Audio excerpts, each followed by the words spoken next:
and then I'll play a song about, that's more related to songkeepers. You got it. But this is, oops, you know what? I did not tune this. How would we do this? Do you want? Oh, it'll pick it up. It'll pick it Yeah. up. Yeah. This is a collapsible guitar.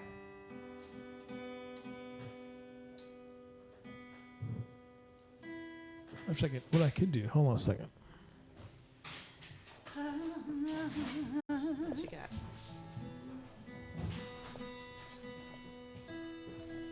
So, are you in the air all day? Oh, no. Okay, good. I was going to worry about you. In his mind, he is. Yeah, I bet.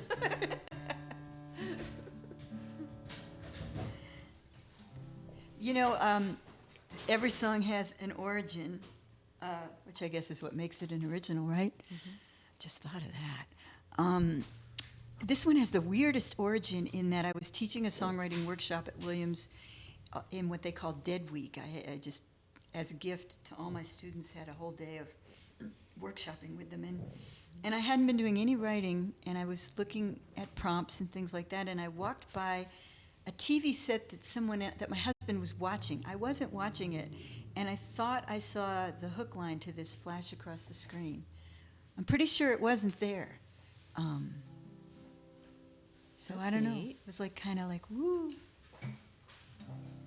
Back when I was a river, every single day I made love to the shore. I had the power to change things, to pull and rearrange things. I was so much more. I was longing, rushing for the sea. Long before you and me, I was making waves with all I could deliver. Back when I was a river,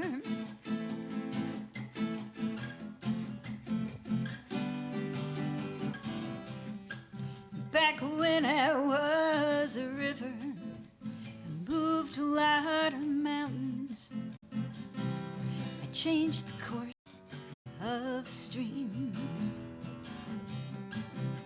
I sorted through the pebbles and all the stuff that settles on the edge of dreams. I was longing, rushing for the sea. I took responsibility to trickle down your spine and make you shiver. Back when I was a river, back when I was a river.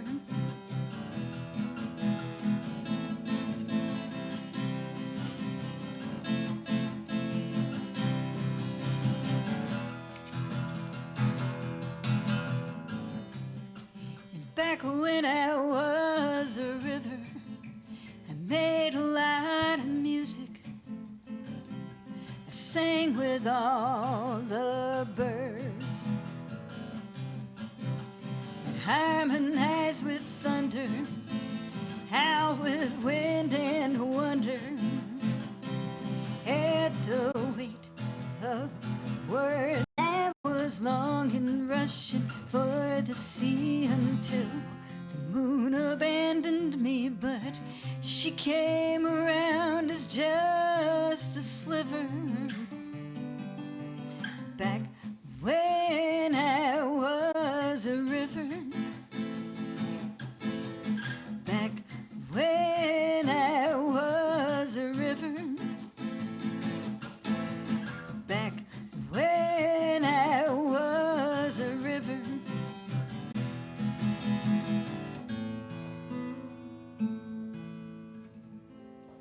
Lovely. Thanks. Fantastic. I'm a river Fantastic. girl. I like rivers. Rivers are fun. I love Rivers to are write fun. about them. Yeah, I was. Yeah. Or you could be like, you can also make the rivers the bad guys too. Well, Good. that I'm was, going to destroy, like a death metal. I'm going to destroy you. I'm gonna run over your house. Sorry, I'm doing my own Are songwriting you here. having a good Kerrville, time? it'll come up in your house. No, he's writing songs. Running songs. Yeah. Are you do you write songs? No, Liz? I don't.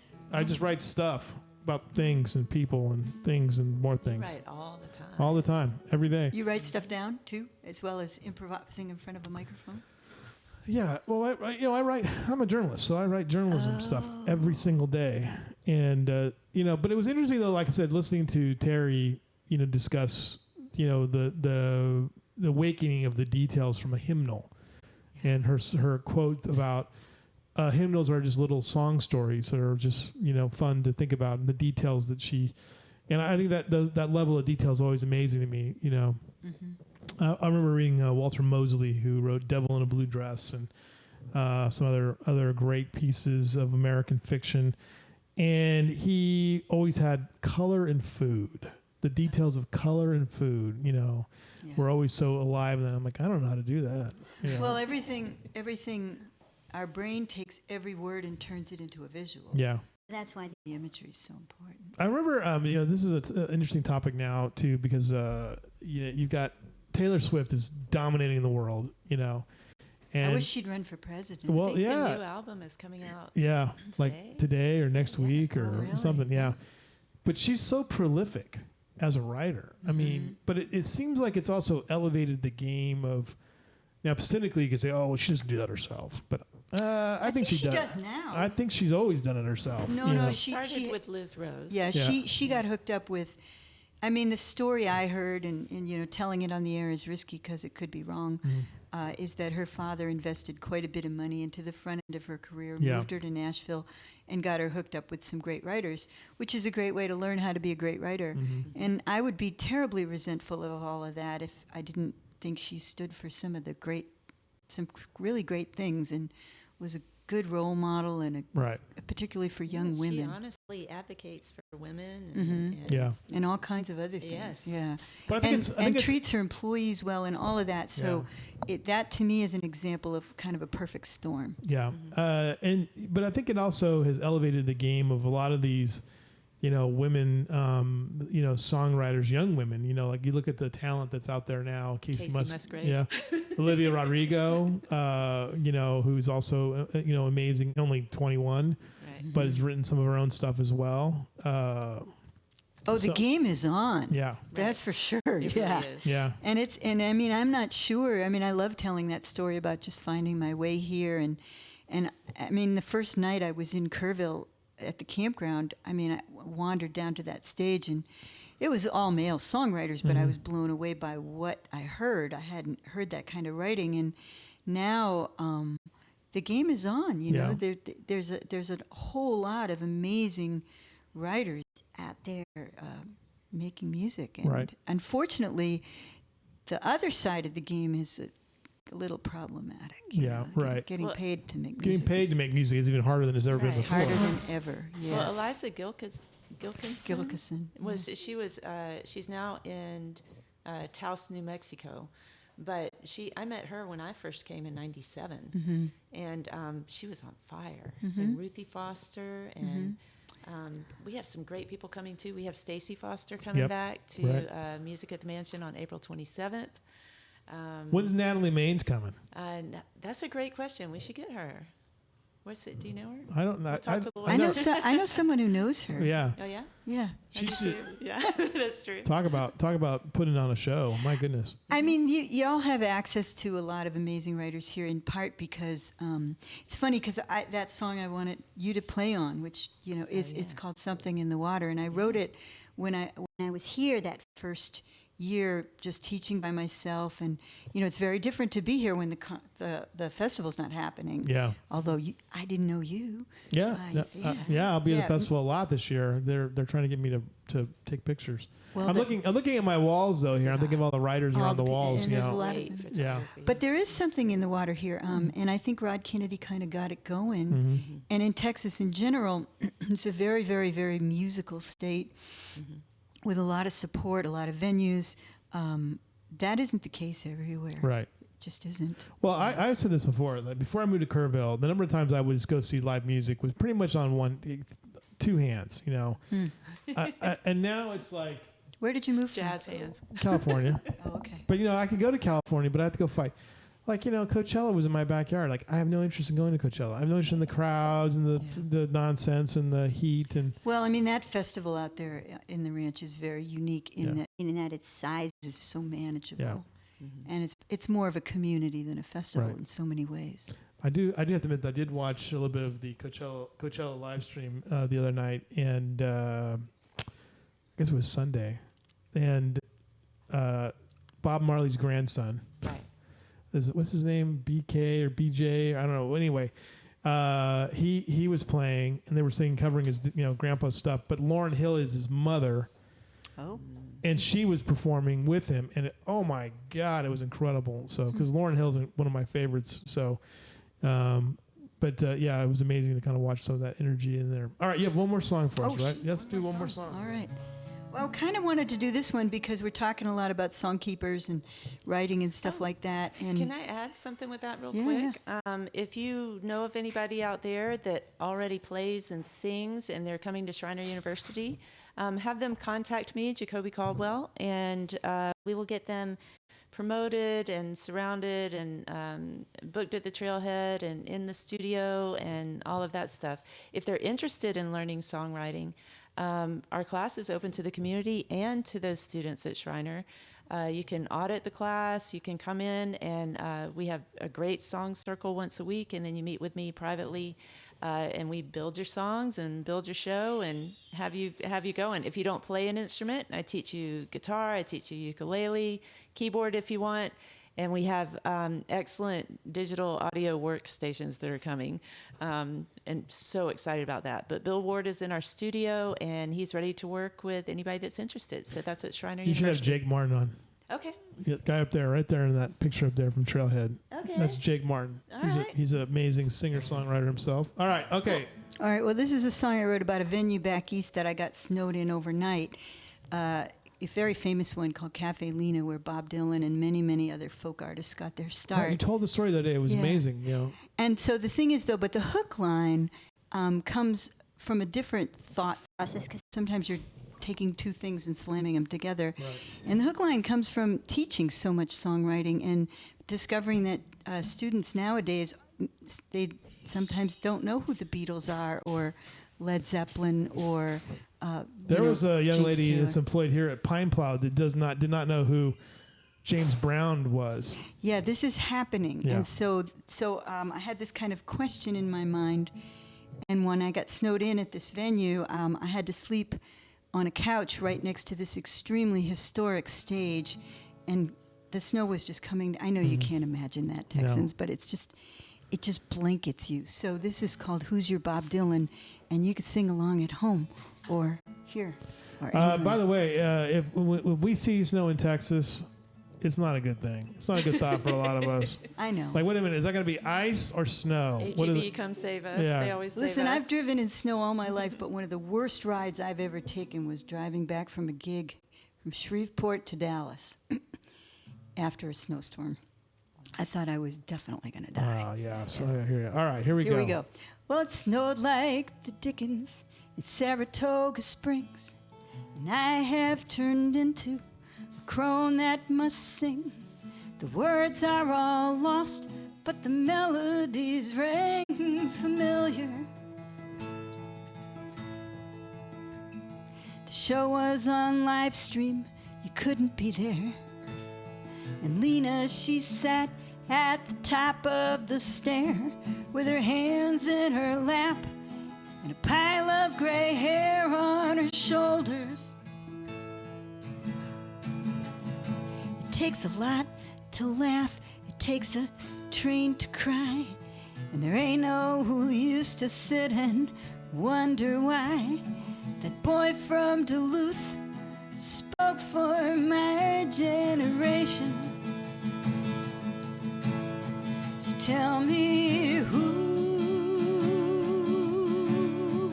tell me who, tell me who's your Bob Dylan. The people are logged on from all over the place. They might as well have been in outer space. And the snow was a blanket that filled every trace and footstep. So I rolled out my bag on the couch by the stage, and I slept at the foot of the music he made. And I dreamt about all of the others who played before me. Tell me who, tell me who, tell me who's your Bob Dylan. Stan Rogers, Steve Goodman, and all of the best. The witty protester, the poet depressed, the ghost of the blues, and a young Joan Baez's soprano. All night they were tuning and making bad jokes, arguing the definition of folk. And they'd slip down the stairs when they needed a toke, 'cause it's legal. Sorry, Texas. Tell me who, tell me who, tell me who's your Bob Dylan.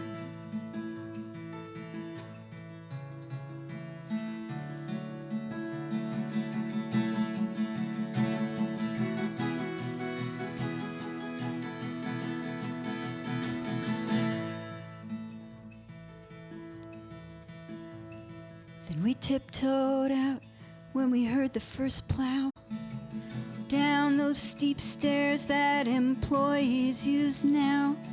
And we made it home before daylight, somehow safe and sound.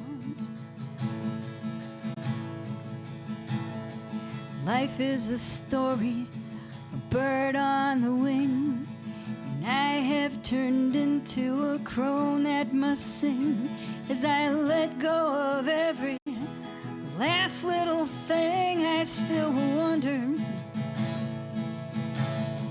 Tell me who, tell me who, tell me who's your Bob Dylan. Tell me who, tell me who, tell me who's your Bob Dylan.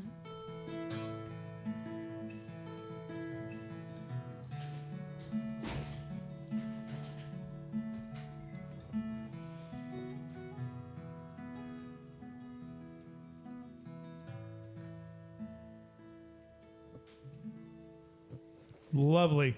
Thank you so much for having me, No, Louis. thank you for being here. Good job. Outstanding. Do I get $100? You can have that if you'd like. It's worth a lot. It's worth a lot, that money. Oh yeah, take one.